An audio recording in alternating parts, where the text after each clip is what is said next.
Stop. Don't skip this video. You haven't seen this one yet. I know the car behind me looks like the 2020 Mazda 3 sedan that we reviewed earlier this summer, but it's actually a 2021 Mazda 3 Turbo. It's different.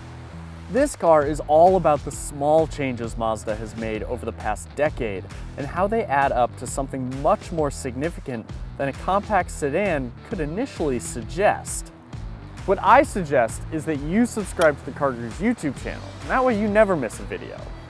Now, Mazda has been trying to move up market since it redesigned the CX-9 back in 2016, but this looks like it could be the company's turning point.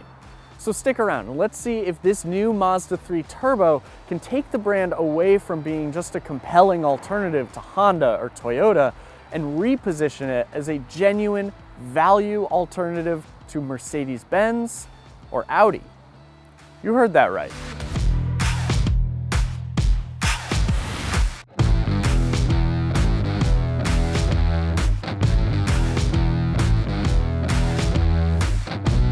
And it all starts here, because for years, Mazda devotees have been clamoring for a new Mazda Speed 3. Like the genie in his lamp, the company has finally stuffed the 2.5-liter turbocharged 4-cylinder from the 3-row CX-9 into this car's itty-bitty living space. When you run it on premium fuel, it'll give you 250 horsepower and 320 pound-feet of torque. But believe it or not, there are some new things here other than the engine. Mazda has added a slew of advanced safety features to an already impressive list. The price is new too. The base car starts a little cheaper at $20,500. But if you want a turbocharged Mazda 3, you have to pay at least $29,900 for the sedan, or $30,900 for the hatchback. Our car has an as-tested price of $33,890. But we are all here for the powertrain, so while we will get into the new safety features a little later in the review, for now, let's see how this car drives. As you'd expect, the Mazda 3 Turbo is handling a heavier powertrain than the 2020 model we reviewed earlier. A Mazda 3 sedan with a 2-liter 4-cylinder engine weighs just under 3,000 pounds. Go up to the 2.5-liter engine and you're at 3,100 pounds. You want all-wheel drive? That's 3,200 pounds. So the 2.5-liter turbocharged engine in the sedan with all-wheel drive, 3,379 pounds. If you want the hatchback, add 4 more pounds. It's not as dramatic as a 6-cylinder versus a 4-cylinder, but it's definitely something. Mazda swapped in some stiffer springs to help handle that excess weight. It also upgraded the steering arm, making that stiffer. Then it realized that that was a good idea for all Mazda 3s, so you can expect to see that across the whole trim lineup. G-vectoring control is also standard on all Mazda 3s, but it gets a little massage for the turbo models.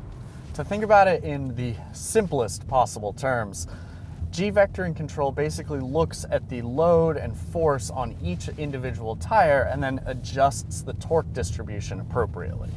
The Turbo 3's Sport mode gets all new tuning. It automatically downshifts under braking, but it avoids shifts mid-corner. Mazda's MO is smooth, natural driving, and the 3 Turbo follows that ethos while also turning performance up a few clicks. In terms of performance, this car has plenty. This thing will roast a Civic Si, and I think it'll put up a serious fight with a Subaru WRX. The 6-speed automatic feels a little rudimentary compared with a dual-clutch automatic, but it is easier to live with.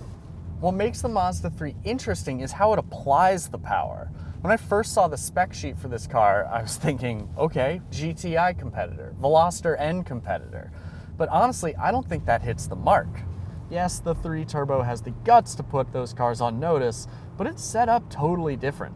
The horsepower and torque come on so smoothly, the steering is so quiet and surgical, this genuinely feels closer to a Mercedes-Benz CLA or an Audi A3 than it does those hot hatches.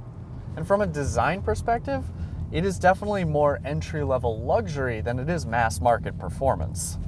You're going to be hard-pressed to spot differences between this car and the 2020 Mazda 3 Premium we tested in July. They're the same color. They're both sedans. They have the same interior. I praised that car for looking way nicer than its price tag would have suggested. And maybe Mazda was listening, because the car they lent us for this video is almost identical. A few differences. We have 18-inch black BBS wheels. There's a lower front spoiler below the grille. On the Premium Plus package, Mazda adds a little decklid spoiler to let the world know it's not your regular Mazda 3. Of course, there's also a turbo badge on the trunk, and below that, 2 larger tailpipes. This car is the definition of a sleeper. It has way more power than your average compact sedan, but it doesn't call any attention to itself. When testing the Land Rover Defender, people were constantly asking me about it.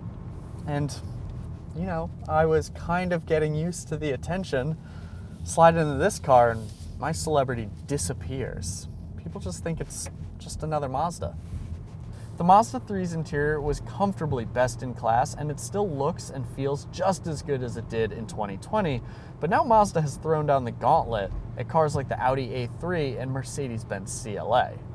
This interior blows away a Subaru's, but it falls behind some of those established luxury brands.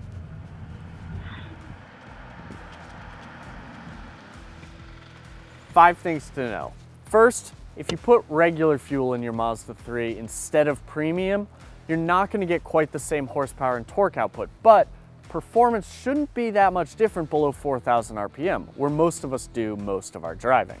If you want go-fast looks, you can option a hatchback with a rear roof spoiler, a rear diffuser, or a body kit for the sides. Compared with the 2.5-liter naturally aspirated engine, the turbo engine doesn't actually suffer that big a hit with fuel economy. You can expect 23 miles per gallon in the city, 32 on the highway, 27 combined. The Mazda 3's interior looks incredible. Our car's white over black upholstery blows away everything at its price point. The head-up display is no longer projected on a flimsy piece of plastic.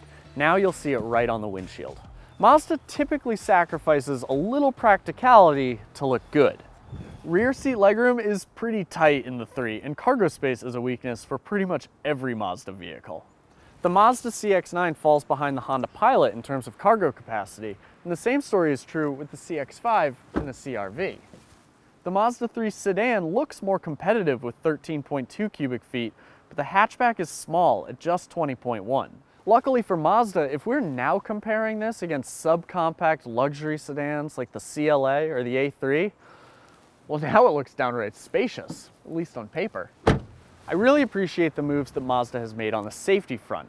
Our test car has a lot of advanced tech on board, although most of it you can only get if you order the Premium Plus package.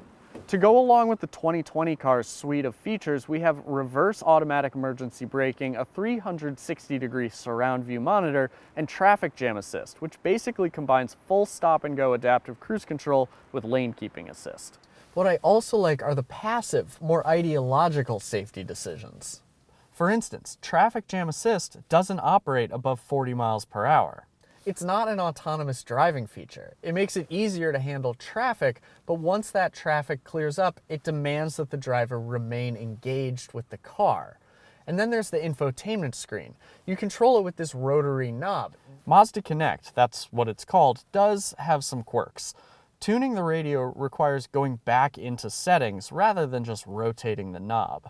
The natural language voice recognition could certainly be better because it kept trying to send me to Missouri when I just wanted to go home.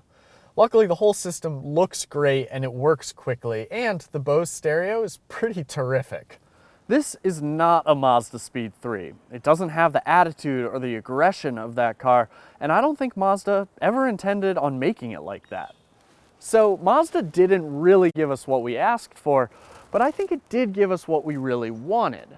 Because when you look at sales figures, when it comes to luxurious sedans, what we want is a great driving car with a powerful engine, an automatic transmission, and all-wheel drive.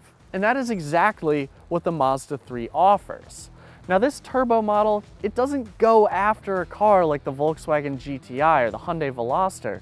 Instead, it sets its sights on entry-level luxury cars like the Mercedes-Benz CLA-Class or the Audi A3, and it does so at a bargain price. I mean, our car's as tested price, fully loaded, not even $34,000. If you want to get into a Mercedes CLA, well, that's going to start at $37,000. Thanks for watching. Do you think that Mazda should be going after Volkswagen, Hyundai, maybe Subaru, or is aiming upmarket the right move?